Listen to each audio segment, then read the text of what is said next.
Hej 3S.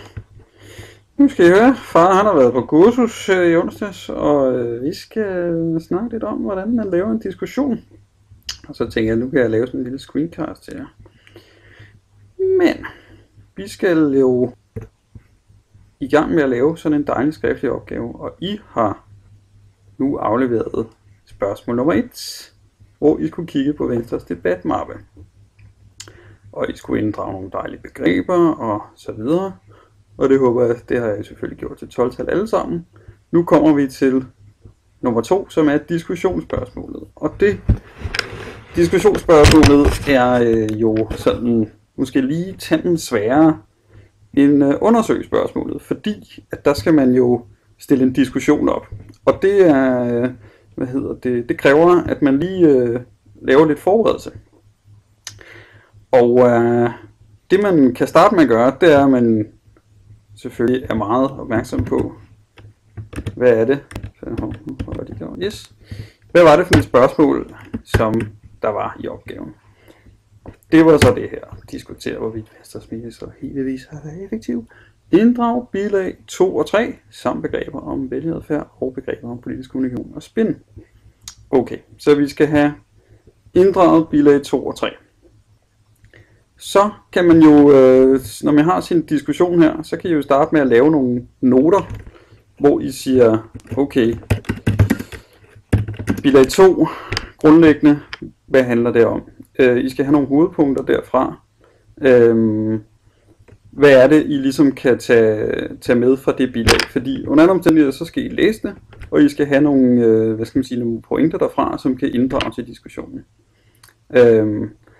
Så i bilag 2, der kan det være, der skriver I så nogle forskellige pointer, eller nogle stikord til. Hvad er det, der står i bilag 2? Tilsvarende. Hvad er det egentlig, der står i bilag 3? Igen, stikord, som I kan inddrage, og så har Morten Winther skrevet begreber om vælgeradfærd og begreber om politisk kommunikation og spin. Hopla! Og så er det, at I tænker, okay, hvad er det egentlig for nogle begreber, vi har, som vi kan bruge til at inddrage i den her diskussion? Jamen, vi havde noget spin, der var noget omkring interaktionelt og nu kan jeg skrive, og instrumentel og så videre. Det er lidt op til jer at få lavet det overblik. Desuden så havde I noget om vælgeradfærd.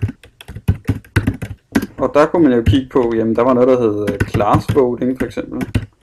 Der var noget, der hed issue voting.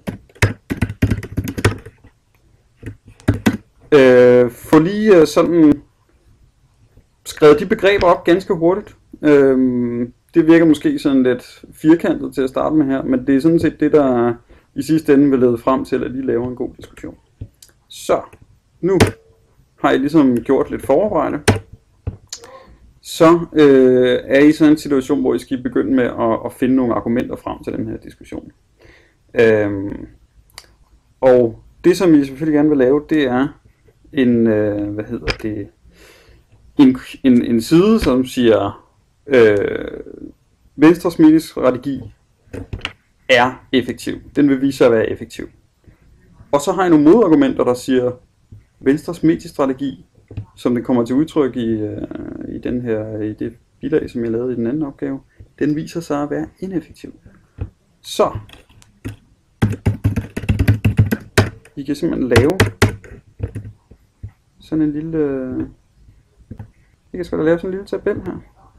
Så kan I sige for. Og så skriver I simpelthen nogle argumenter ned i de her bokse. Og helt til sidst så har I en konklusion. Den kan I den kunne vi jo sådan set også proppe ind i en boks her, man kan lave sådan en her, så kan man sige,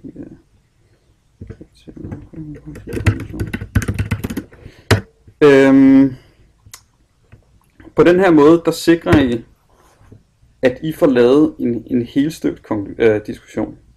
Fordi I ligesom pinder ud, hvad er det for og imod argumenterne er. Hvad bliver jeres konklusion til sidst?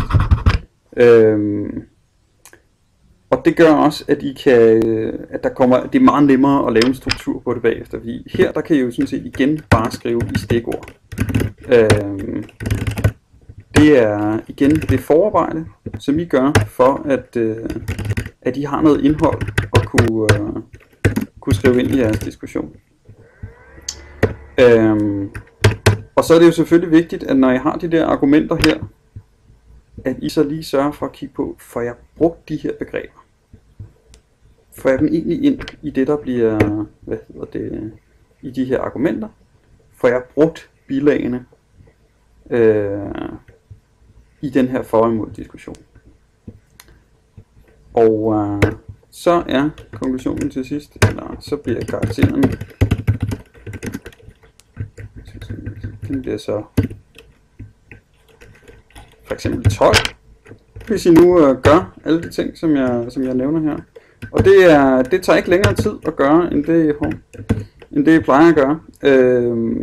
Fordi det I plejer at gøre, nogle af jer i hvert fald, det er, at I siger, okay, her er et helt tomt stykke papir. Jeg skulle diskutere et eller andet. Og så går I i gang med at skrive. Jeg synes, at det kunne være godt med mindre spænding, for eksempel.